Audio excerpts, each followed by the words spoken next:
Richie Ivory. It's wonderful to finally meet you there. I've been to your gym before a couple times. Yeah? It was a couple years ago. But Was I there? No, you weren't. I think you were, I believe you were away competing at the time. Okay. I loved it. Yeah, it was great.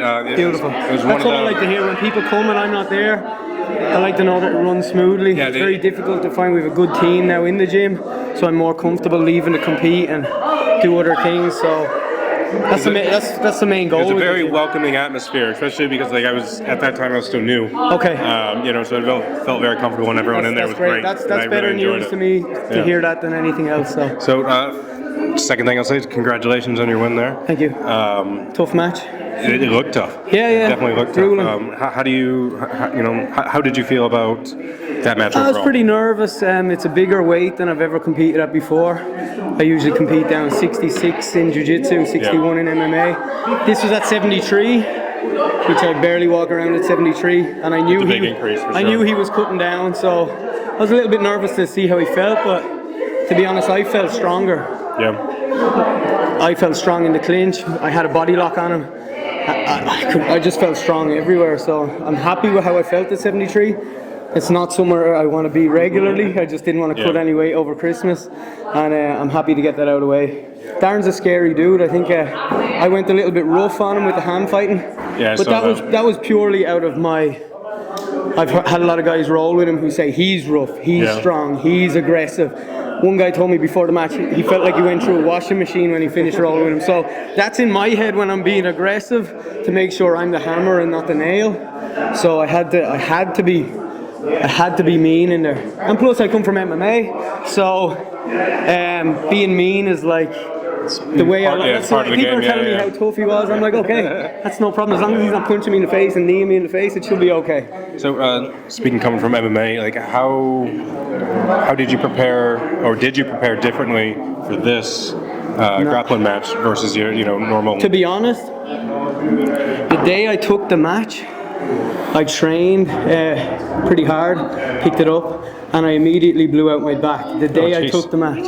So this day last week I was in an MRI machine in the hospital. Really? Trying to get the green light, or? No, I had to find out what was wrong with my back. So I had the MRI last Sunday. They told me, please, I got my results back on Wednesday. I have 2 bulging discs hitting nerves on both sides. They said, we highly suggest you don't compete. And I said, it's too late. I just have to make the walk, and then we'll figure out the back after that. So, to be honest... How are you feeling now, though? Like, is it... It's quite a bit of adrenaline, so it feels all right, but it's okay. It's okay. That's good. Well, I hope the pain in my leg is not as bad now, but the pains in my biceps from squeezing are taken away from the pain in my back, so... Well, I hope that, it's not anything too serious, and... Yeah, look, I just have to look after myself and make sure I'm getting strong. Plenty of stretching. Speaking of, injuries in general, like how do you, injuries happen? Yeah. And then... I just don't train a whole lot. You just kind of cut back a bit more, Just do a few rounds here and there, teach my classes.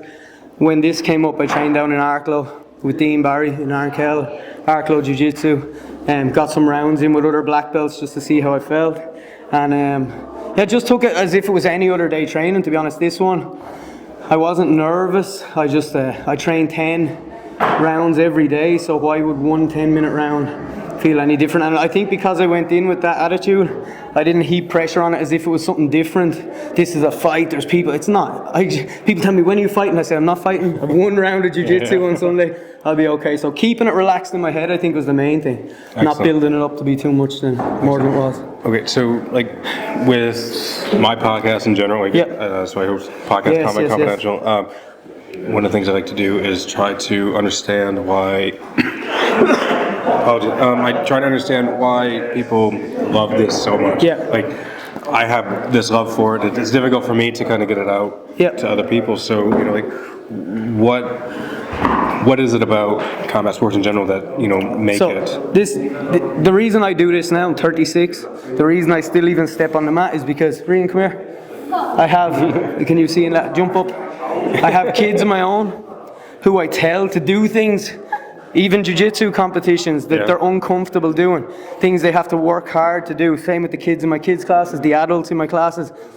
I know how uncomfortable it is and how hard you have to work to step on a mat or compete anywhere. So I can't stand on the side telling these people and him to, come on, just step up, just do it. Doesn't matter if you win or lose if I'm not doing it. So the only reason I still do this is to show them that if you want to achieve something, how hard you have to train, how dedicated you have to be, how uncomfortable you feel in the lead up to the thing, and to just do it anyway. Because without taking that risk, without feeling the nerves and the anxiety, you'll never achieve anything. So my only reason, you ask me why, that's why, to show these people that it's okay to feel nervous, to feel anxious, and to still put the head down and do it anyway. I think you're dead on there. I think we live in a society at the moment where people avoid any kind of discomfort, and Absolutely. then if someone else brings any kind of uncomfortableness onto them, they get offended. Absolutely. That's exactly why I keep doing it.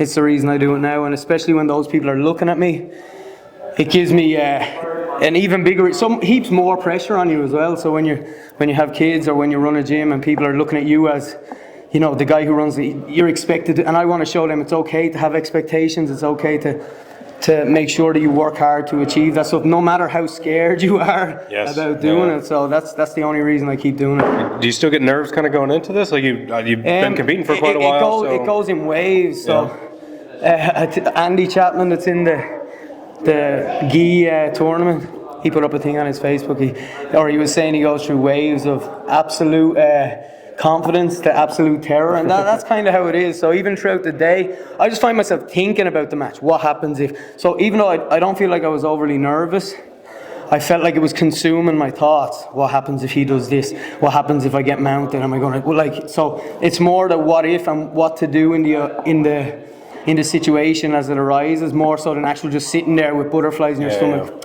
It's only a jiu-jitsu I suppose match. it's good to kind of have those ups and downs. Like if you were steady at any one of those, it probably wouldn't be. It's like a wave. That's the only way I can. In the morning, I'm confident. Eating my breakfast, I'm nervous. On the drive, I think I'm confident. So, but the main thing is just doing it. And even the uncomfortableness in the match. Like I think I won probably the first two-thirds of the match. He did end up passing my guard, and I was tired. And that was where I felt the fight started. I'm like, right, do I give up my back? Do I try, or do I keep fighting until the last? I think at one stage someone said there's 2.5 minutes left, and I thought, oh shit, I'm in trouble. But then I thought, am I in trouble, or should I? Now is the time I have to start fighting. So it's just a mental battle. It's a mental battle to get here. It's a mental battle to walk out, and it's a mental battle in the match. So absolutely. Keep putting yourself in those uncomfortable positions. How would you have to say combat sports has changed your life? Well, it changed my life completely, as in it gave me, well, first of all, it got me out of a lot of trouble going down the wrong road as well. It's probably one for a podcast and not for a post-fight interview, but of course it stopped me going down the wrong road that way. It gave me everything that I have, including experiences overseas. I lived in Australia, flew all around it, seen the whole of Australia fighting. So, gave me all, like my job now is running a gym. So basically everything that I have, whether it be memories, experiences, money, everything has come from combat sports. So to say it changed my life, it redirected me down a very positive road that I think any young person should aspire to do. It doesn't and the other thing about it was when I started, there was no Irish people in the UFC. There was no aspirations to be a UFC champion. I started at the same time as like that first wave of Irish MMA, but for people to know that you don't have to be a world champion to make a life out of martial arts. I went a different route. I had some fights. I took fights on short notice, up weights, so it's not that I went 20-0 and got to the UFC. I had mixed experiences. I gained experience coaching and training overseas, and that redirected my life. I feel like I've probably done better off than some people who just focus on fighting as a career, whereas I tried to build a whole life out of martial arts in general, not just being a fighter. So that's perfect. So if you had kind of one point to get across to maybe people who aren't familiar with MMA, good, bad, indifferent, like what point would you want that to make to them? I think just to get comfortable with uncomfortable experiences. That's probably what MMA and Jiu-Jitsu has taught me. Just no matter how uncomfortable or how much you don't want to do something. If you have a goal, you must put the head down and achieve it, whether that's MMA, whether it's whatever your chosen field is. You must work harder than everyone else to excel at it, whether it's MMA, tennis, swimming, whatever. You just got to put the head down and work more and smarter than everyone else. And that's it. Excellent, man. Look, thank you very much. Listen, I appreciate your time. time. Congratulations. I appreciate it. No problem. Have a good one. Thank you. Safe drive home. Again. Thanks. Yeah.